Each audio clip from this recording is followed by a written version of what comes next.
सभी को नमस्कार।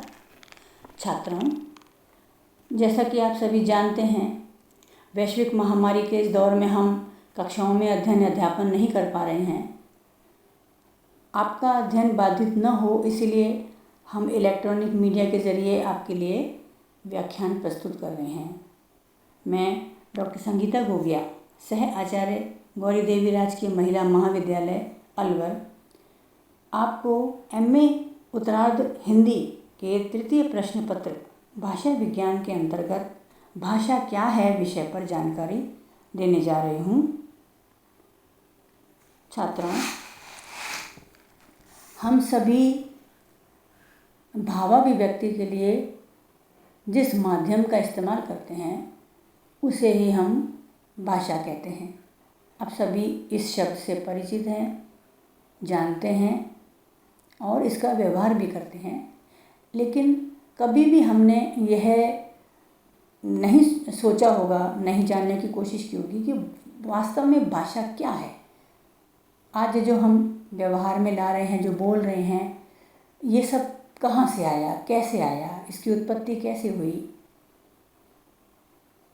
तो जब ये सवाल हमारे मन में उठते हैं तो सबसे पहला तो उत्तर यही मिलता है कि भाषा भावाभिव्यंजन का साधन है, हमारे मन के भावों को अभिव्यक्त करने का साधन है। लेकिन ये भाषा विकसित कैसे हुई, कहाँ से हुई, किसने किया, किस तरह किया, तो इसके लिए जब हम इसके बारे में जब हम सोचते हैं, इसके बारे में जब हम जानना चाहते हैं तो हमको बहुत पीछे जाना पड़ता है। हजारों साल की ये यात्रा है। भाषा, आप सभी जानते हैं कि दुनिया भर में बहुत सारी भाषाएं बोली जाती हैं। तो भाषा जो है वो किसी भी एक स्थान पर जो भाषा बोली जाती है वो विश्व के दूसरे कोने में वैसी ही भाषा बोली जाएगी, ये ज़रूरी नहीं हो सकता। तो इसका अर्थ यह हुआ कि भाषा का जो स्वरूप है वो स्थान और काल सापेक्ष होता है। यानी आज से 500 साल पहले जो भाषा बोली जाती थी, आज वो भाषा नहीं बोली जाती, और आज जो भाषा बोली जा रही है अगले 500 साल बाद भाषा का यही स्वरूप रहेगा, ये भी ज़रूरी नहीं है। तो हम कह सकते हैं कि सृष्टि के विकास के साथ साथ मनुष्य के मन में भावाभिव्यंजन के लिए जो इच्छा थी उसने भाषा को विकसित करने का काम किया, और भावाभिव्यंजन के लिए मनुष्य ने किस तरह से सीढ़ी दर सीढ़ी अपनी क्षमताओं को विकसित किया, इसी के बारे में आज हम जानने जा रहे हैं। छात्रों, सृष्टि के विकास के साथ साथ मनुष्य ने भावाभिव्यंजन के लिए विभिन्न तरीकों और माध्यमों का प्रयोग किया है, और साथ ही विश्व के अलग अलग स्थानों पर वहाँ की भौगोलिक परिस्थितियों, जीव जंतुओं और वनस्पतिक विविधताओं के चलते मनुष्य के जो भावों को अभिव्यक्त करने के लिए विभिन्न तरीकों का प्रयोग भी किया है। जब मनुष्य जाति आदिम अवस्था में थी तब प्रायः भावाभिव्यंजन सांकेतिक ही रहा होगा।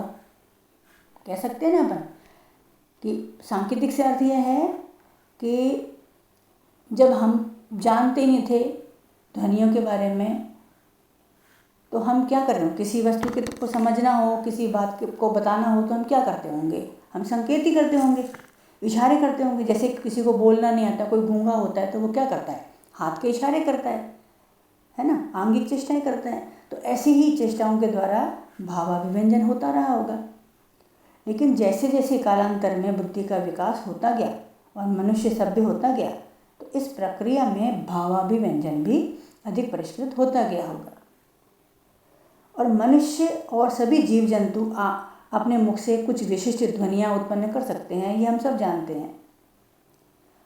तो सभ्यता के आरंभिक काल में मनुष्य ने भी अपनी इस विशेषता को ही भावाभिव्यंजन के लिए प्रयुक्त करना शुरू किया होगा, और धीरे धीरे फिर इसने विकसित किया होगा। अपने हजारों वर्षों के इतिहास में मनुष्य ने अपने मुखावयवों से कुछ ऐसी ध्वनियों को भी उच्चारित करना सीख लिया जो अन्य जीव जंतु जिनको नहीं निकाल सकते थे या जिनका उच्चारण नहीं कर सकते थे, या हम ऐसे कह सकते हैं इस बात को कि जो पशु पक्षी और जीव जंतु हैं उनके मुखावयवों का इतना विकास नहीं हुआ था कि वो हर तरह की ध्वनि निकाल सकें, लेकिन मनुष्य के मुखावयव उसको ये विशेषता प्रदान करते हैं कि वो एकाधिक ध्वनियाँ अपने मुखावयवों का प्रयोग करके निकाल सकता है। तो इसलिए मनुष्य के पास जो ये विविधता थी, ये जो ये विशिष्टता थी, उसकी वजह से उसने कुछ विशिष्ट ध्वनि समूहों को विकसित कर लिया और इन ध्वनि समूहों का प्रयोग वो प्राकृतिक वस्तुओं और प्राकृतिक प्रकोपों और वनस्पतियों और जीव जंतुओं आदि के संबंध में अपने समूह के दूसरे लोगों को बताने के लिए करता रहा होगा। ये जो समूह जिनकी हम बात कर रहे हैं कि आरंभ में जो मनुष्य हैं वो छोटे छोटे समूहों में रहा करते थे और ये कुछ लोगों का, कुछ व्यक्तियों का या झुंड हुआ या दल हुआ करता था और ये आपस में एक साथ रहते थे और क्षमा कीजिए, जो जंगली जीव जंतु और वनस्पति थी, प्राकृतिक प्रकोप थे, इनसे बचने के लिए ये एक साथ रहा करते थे और अपने आप को एक दूसरे के सहयोग से सुरक्षित भी रखा करते थे। तो ये सब लोग भाषा, उन ध्वनि संकेतों का प्रयोग करना इन्होंने शुरू कर दिया, उसको सीखना शुरू किया और ऐसे ध्वनि संकेत इन्होंने विकसित कर लिए जिनके द्वारा इनके समूह के सारे लोग उस ध्वनि संकेत के माध्यम से उस अभिप्रेत अर्थ को समझ सकते थे। मान लीजिए जैसे कि कोई जानवर है, कोई पशु है, मान लीजिए शेर है, तो उस शेर को देखते ही वो अपने मुख से एक विशेष प्रकार की ध्वनि निकालेंगे और जो दूसरा उस समूह का व्यक्ति उस ध्वनि को सुनेगा तो वो अनुमान लगा लेगा कि इस व्यक्ति ने किसी शेर को देखा है। तो ये जो ध्वनि थी, विशेष प्रकार की ध्वनि थी, वह दूसरे व्यक्ति द्वारा भी समझी जाती थी और दूसरे या उस समूह के सभी व्यक्तियों द्वारा उस विशेष प्रकार की ध्वनि का एक ही मतलब होता था कि उसने किसी शेर को देखा है। तो इस तरह से ये जो ध्वनि थी ये उस समूह में स्वीकृत थी कि इस ध्वनि के द्वारा वे एक विशेष अर्थ का बोध करते थे। इसी तरह से उन्होंने बहुत सारी चीज़ों के लिए, बहुत सारे वस्तुओं के लिए, बहुत सारी स्थितियों के लिए कुछ ध्वनियाँ विकसित कर ली थी जो समूह के सभी सदस्यों द्वारा समझी और मानी जाती थी या कह सकते हैं स्वीकृत थी। ऐसे दुनिया भर में ऐसे सैकड़ों समूह हम देखते हैं, जगह जगह रहे होंगे उस समय में और वो अपनी अपनी भौगोलिक परिस्थितियों में और वहाँ की जो वनस्पति थी, वहाँ के जो पशु पक्षी जीव जंतु थे, उनके अनुरूप वो अपने आप को ढालते हुए इन ध्वनियों का भी विकास कर रहे थे और प्रकृति के साथ में सामंजस्य करते हुए अपने आप को अभिव्यक्त करने की क्षमता भी विकसित कर रहे थे। हम कह सकते हैं कि भावाभिव्यक्ति आंगिक चेष्टाओं और संकेतों से निकलकर ध्वन्यात्मक माध्यम की तरफ बढ़ रही थी। अब क्योंकि दुनिया के अलग अलग कोनों में अलग अलग समूह विकसित हो रहे थे, अलग अलग समूह अपनी अपनी भाषा विकसित कर रहे थे, तो जाहिर है कि अलग अलग समूह अलग अलग ध्वनि संकेतों को विकसित कर रहा था, तो कालांतर में जाकर के वो किसी नई ही भाषा को जन्म देंगे। तो आज जो भारत में जो भाषा विकसित हुई है वैसी ही हम देखते हैं कि ब्रिटेन में नहीं थी, अफ्रीका में नहीं थी या यूरोप में नहीं थी, वहाँ सब अलग अलग जगहों पे अलग अलग भाषाएं विकसित हुई हैं। तो ये जो ध्वनि संकेत थे ये किसी समूह विशेष के सदस्यों द्वारा ही समझे और माने जाते थे और स्वीकृत, उन समूह में वो स्वीकृति प्राप्त थे और यहीं से भाषा की शुरुआत हम मान सकते हैं। इस लिहाज से हम यह भी कह सकते हैं कि भाषा जो है, हर समुदाय की जो भाषा थी वो विशिष्ट थी और जैसा वो चाहते थे वैसी ध्वनि वो उस विशेष प्रयोजन के लिए प्रयुक्त करते थे। यानी ज़रूरी नहीं है कि दूसरे समूह के लोग भी उस वस्तु के लिए या उस परिस्थिति के लिए वही ध्वनि मुख से निकालें या वही ध्वनि उत्पन्न करें। तो इसका अर्थ ये निकला कि हर समूह में जो ध्वनि संकेत थे वो उनकी इच्छा के अनुरूप थे, जैसा उनको ठीक लगा वैसा उन्होंने सुनिश्चित कर लिया। तो भाषा की एक विशेषता तो यह हो गई कि वह यादृच्छिक है, यानी वो जैसा जिस समूह ने चाहा वैसा उसने उसको स्वीकार कर लिया।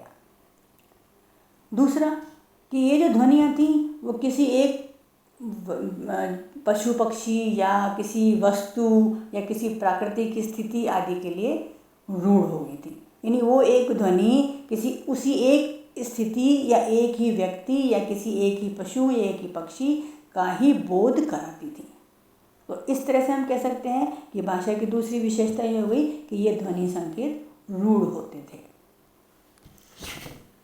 इस प्रकार अगर हम भाषा को परिभाषित करने की चेष्टा करें तो हम कह सकते हैं कि भाषा यादृच्छिक व रूढ़ ध्वनि संकेतों का ऐसा समूह है जो किसी समूह विशेष के द्वारा स्वीकृत, समादृत और भावाभिव्यंजन के लिए प्रयुक्त किया जाता है अथवा वह उस समूह के मध्य संप्रेषण का माध्यम होता है।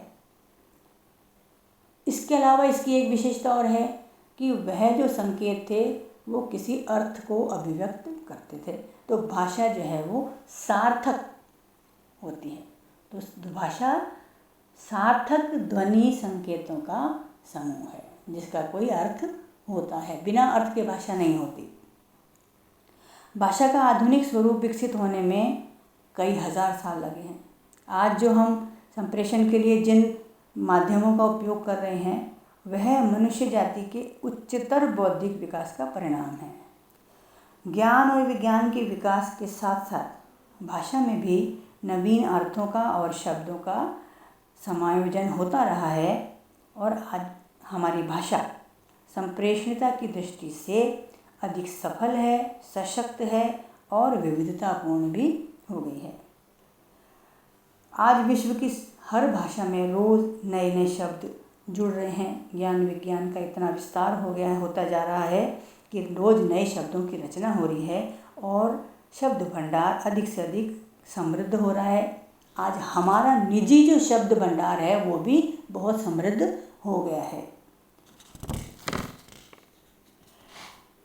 तो छात्रों, अब आपके सामने ये प्रश्न भी उठ रहा होगा कि भाषा का जो ये लिखित रूप है जिसमें हम पढ़ते हैं, जिसमें हम लिख करके अपनी बात दूसरों तक पहुंचाते हैं, तो ये कब विकसित हुआ? भाई शुरू में तो ध्वनि संकेत थे जिनको बोला जाता था, मुंह से आवाज़ें निकाल करके ध्वनियाँ उत्पन्न की जाती थी। तो ये जो लिखित रूप है ये कैसे विकसित हुआ? तो बिल्कुल स्पष्ट है कि भाषा पहले ध्वनि संकेतों के रूप में विकसित हुई और लिपि का विकास उसके बाद में ही हुआ होगा। जब मनुष्य को यह लगा कि जो कुछ भी वो ध्वनि संकेत उत्पन्न करता है उन ध्वनि संकेतों को अगर वह कहीं संरक्षित रख सके तो दूसरे को बात समझाने में ज़्यादा आसानी होगी।